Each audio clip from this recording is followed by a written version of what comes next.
Welcome to our credit module brought to you by Financial Wellness. This is a condensed version of what you need to know about credit moving forward as a freshman. So let's get started. We all know American consumers use credit to buy basically everything: food, clothing, housing, transportation. And as young credit users, how we view and understand credit has been shaped by the experiences of our parents, our mentors, and our friends. Often that fear is passed on, and because those folks have made their own mistakes, they're a little bit wary. But with a bit of knowledge, we can develop healthy credit histories, and we can never overpay for an item in our life. Let's get started. So what is credit? It's essentially a loan. I like to think if I had a friendly local store that let me set up a tab. So every time I went to go buy groceries, they just added the amount to a very long list. And then at the end of the month, I'd come in and pay one large bill. And they'd let me start a new tab for the next month because based off my history, they know I'm going to pay them back. This is essentially credit. We receive something of value now and we promise to pay for it later. Your credit score is a number between 300 to 850 that indicates the level of risk you are as a borrower. How likely are you to pay back the money they loaned you? So above 800 means you're an A+ trustworthy student, and a score of 300 is closer to you needing to retake the class. Let's get into it. Alright, so we're going to cover the two most important categories in how they calculate your score. And coming in at number one is credit history, making up 35% of your score. And it's just keeping track of how you're repaying the money you've been lent. Are you paying your car loan on time? Are you paying your student loans on time? Do you pay your credit card on time? Do you pay your mortgage on time? So your credit card is going to essentially tattle on you when you've been late, when you've been 30 days, 60 days, or 90 days late.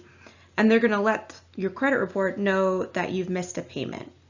So the tip would be, if you ever forget to pay anything, always call your creditor and tell them that you are a student who is new to using credit and ask if they can forgive your mistake. If they agree, request an email with written confirmation that they will remove the negative mark on your report. This does not always work, but it is always worth trying. And also, forgetting to pay your bills stays on your report for 7 years. I like to consider what I might want to do in 7 years, and there's no way that I'm going to let my actions today limit my options later.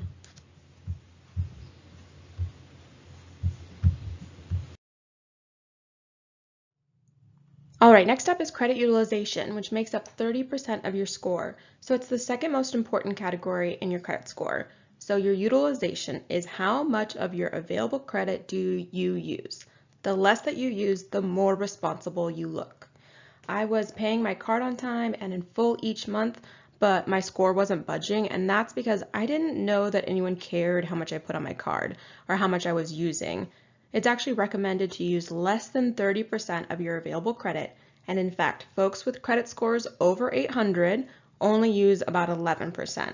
So let's do an example. We have a card with a $1,000 credit limit, then we wouldn't want to charge more than $300 at any point. And if you do, you'll want to pay it off right away. Over time, if we are responsible, more credit will be lent to us, and our limits will increase, allowing us to charge more monthly to a card. So obviously, creditors want you to carry a balance. In other words, not pay off your card monthly, because that's how they make money off of you. They get to charge you interest, which then, if you don't pay the next month, they get to charge you interest on your whole bill again, and then interest on your interest. You can see why debt piles up so quickly. So this is your friendly reminder, one student to another. If you've built up a balance, it may be time to chop that card up or delete Apple Pay off your phone until you feel more financially stable. This happens to all of us, so don't beat yourself up. And overall, by only charging a little bit to your card and always paying it off monthly, you'll help your credit score increase and you won't help the credit card company get rich. We're going to push through these pretty quickly, and if you have any questions or you need help, just make an appointment with us with one of our peer coaches for personalized, helpful tips on how to build your credit. So first off, we have open a secured card or a student card. These are two cards that are accessible for students and for folks who have lower credit ratings.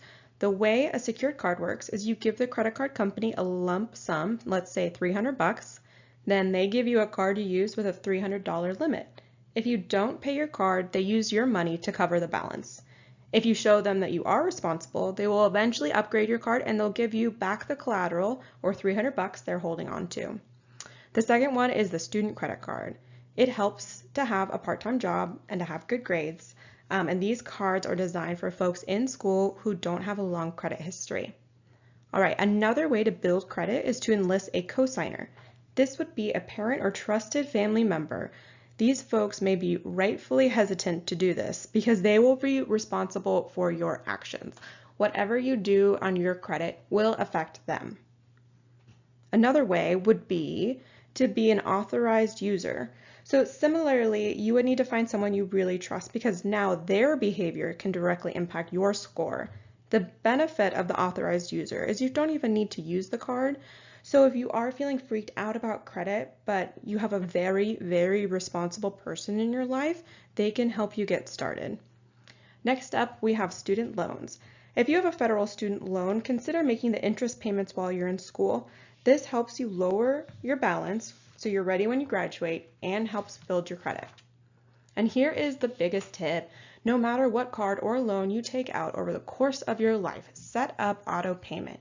This doesn't mean that you don't need to check on your card or monthly because things happen, banks lose information, or maybe a payment gets denied, but it will reduce the possibility that negative marks will be sent to your report. So I have a question for you. Do you want to cheat the system?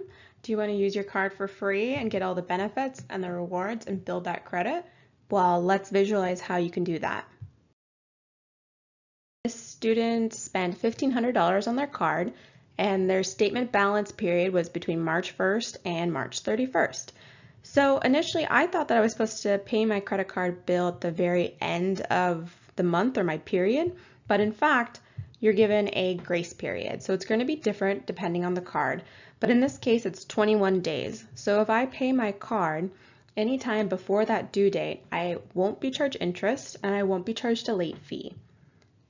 So here's a tip. You can pay off your card as often as you'd like. There's no penalty. If you're a new credit user, consider paying it off weekly so you can keep an eye on your spending and keep that utilization score low, of course.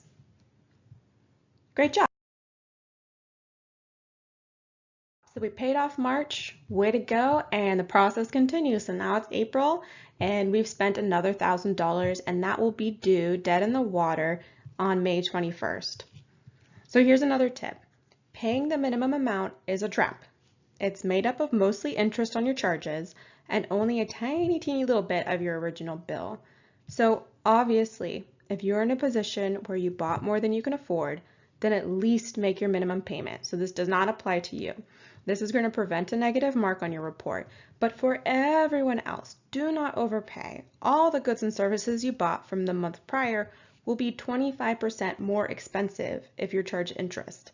Use your card for free and build that credit and don't let them take advantage of you because you got this. You don't need a fancy degree and you're already curious and you're learning more than the others around you. So just keep it up. You did it. You made it to the end. I'm so proud of you. So if you need any clarifications or you want specific help tailored to your life, set up a coaching session. Go to csus.edu and search financial wellness so you can book an appointment that way.